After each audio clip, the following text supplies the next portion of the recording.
my number 1 on my list. Oh, talaga lang naman. Nilagay ko siya sa aking number 1 kasi so far sa kanya ko nakikita ang Miss Earth vibe na hindi nakikita ng iba. I think nasa list naman siya ng iba, but for me, nilagay ko, number 1 ko talaga siya. Albania. When it comes to credential, oh my gosh. Oh my gosh. Beauty, finesse, talagang pinaghandaan niya. Alam niya kung ano yung dinala niya dito sa Miss Earth competition. Talagang pumunta siya na sobrang handa.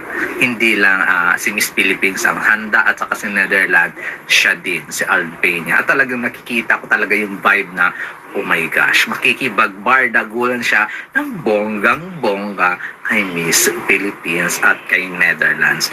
But for now, nilagay ko siya sa aking number 1 kasi parang so far, siya ang mananalong Miss Earth